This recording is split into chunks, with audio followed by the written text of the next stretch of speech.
Boa tarde a todos e a todas. Hoje eu vim falar de um assunto que está afetando, está preocupando a população brasileira, que é a questão do aumento do preço dos combustíveis, né? Em especial, o aumento do preço da gasolina e do gás de cozinha, que afeta no trabalho, na locomoção, no trabalho doméstico, etc. Então, esse vídeo tem o objetivo de discutir como é que está se dando esse processo de aumento, né? E o que é que influencia nesse aumento criminoso, exacerbado do preço dos combustíveis, né? Ou seja, dos derivados fósseis, dos derivados da gasolina. Então, a Agência Nacional do Petróleo, né, do Brasil registrou o 8º aumento do preço do barril desde 2018 para cá, considerando o tipo Brent, que é o nome do barril, passou agora para $80. Vamos lá, né? Então, a primeira relação que contribui para o aumento desse líquido, né, é a questão do aumento, né, da demanda e a restrição da oferta, né? Então, com a pandemia, aconteceu a reabertura de países, das economias, e, consequentemente, demandou mais petróleo para esses países. O uso do petróleo para locomoção, para uma movimentação da economia desses países. A China, por exemplo, está aumentando o consumo do gás natural, que também é um derivado do petróleo, substituindo a queima, né, do carvão, já que o carvão causa a emissão de gases poluentes para a atmosfera e o meio como um todo, né? Uma outra questão da redução da produção de energia renovável também influencia no preço da gasolina. O que acontece? Os parques eólicos da Europa estão produzindo menos energia renovável, consequentemente demanda mais petróleo e seus derivados para substituir a fonte energética das fábricas, dos automóveis, etc. Né? Porque a ocorrência de ventos tem diminuído, então, consequentemente, a produção de energia renovável em parques eólicos está bastante prejudicada, afetada. Uma outra questão que influencia diretamente na produção, na oferta, na demanda da gasolina e seus derivados, né, do petróleo, aliás, é a restrição da oferta.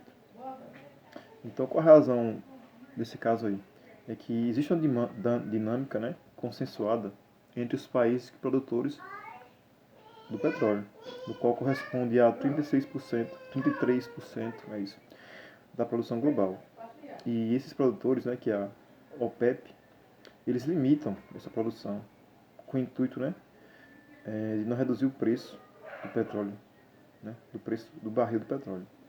Este grupo cortou a produção no ano passado da pandemia, ou seja, reduziu, né, não manteve uma regularidade de aceleração e aí, consequentemente, influenciou na produção e na demanda.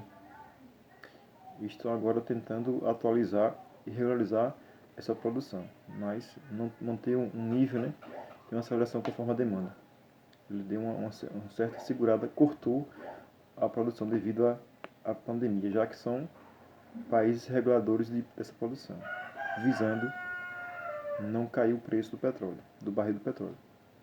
Uma outra questão que influencia diretamente a produção do petróleo, né, e o preço dos seus derivados é o preço alto do dólar. No Brasil, por exemplo, esse efeito é bastante pontiagudo. Por quê?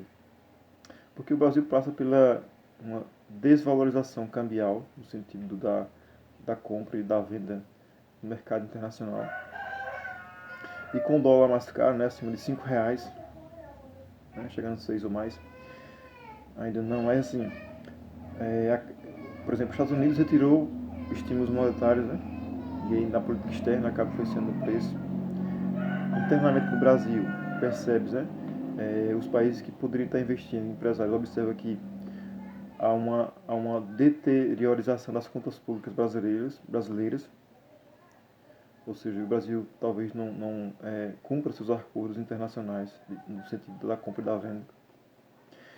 Existe uma turbulência política no nosso país, ou seja, o Brasil tem uma imagem ruim perante o mercado internacional. Existe também um atrito entre poderes, não há harmonia. Existe uma crise institucional. Existe um governo anti-ciência. Né? Existe um governo que não está comprometido com a política ambiental, no sentido dos últimos acontecimentos, com a queima de quilômetros da Amazônia Legal. Né?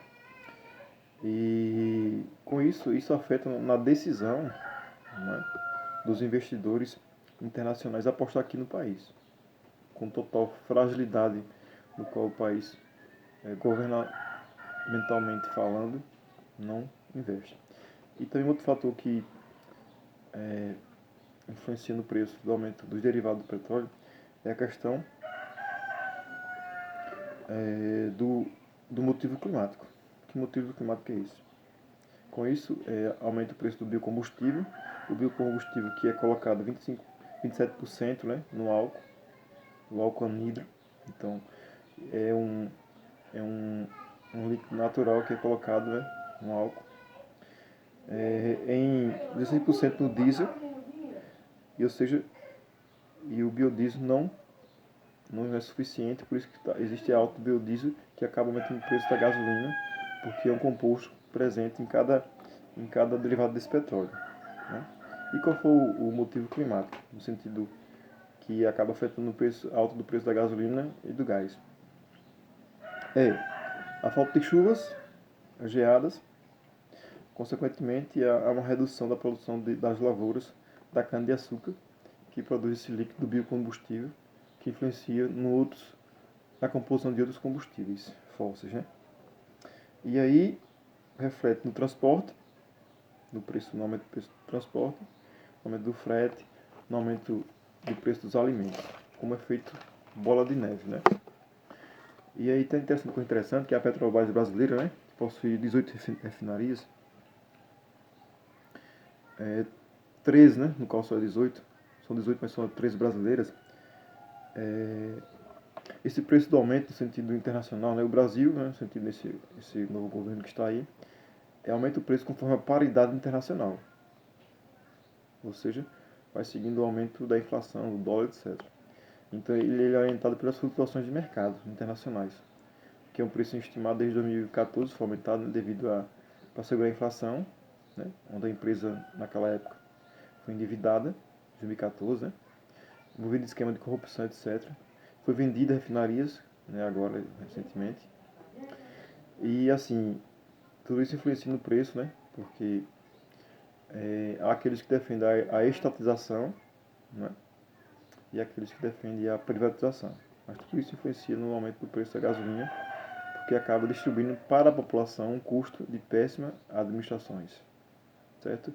Ou porque simplesmente transfere o preço de paridade internacional que não condiz com a realidade brasileira. Vamos lá, né? Então, existem alguns impostos que incidem no aumento do preço da gasolina. Primeiro é o ICMS, né? ICSM. No caso, que é 27% do preço da gasolina. Então, cada estado cobra isso. 27% do preço da gasolina é pago para o estado. Existe o PIS/COFINS, né? PIS/COFINS, que é do governo federal, que também incide sobre o preço da gasolina, entre outros. Né?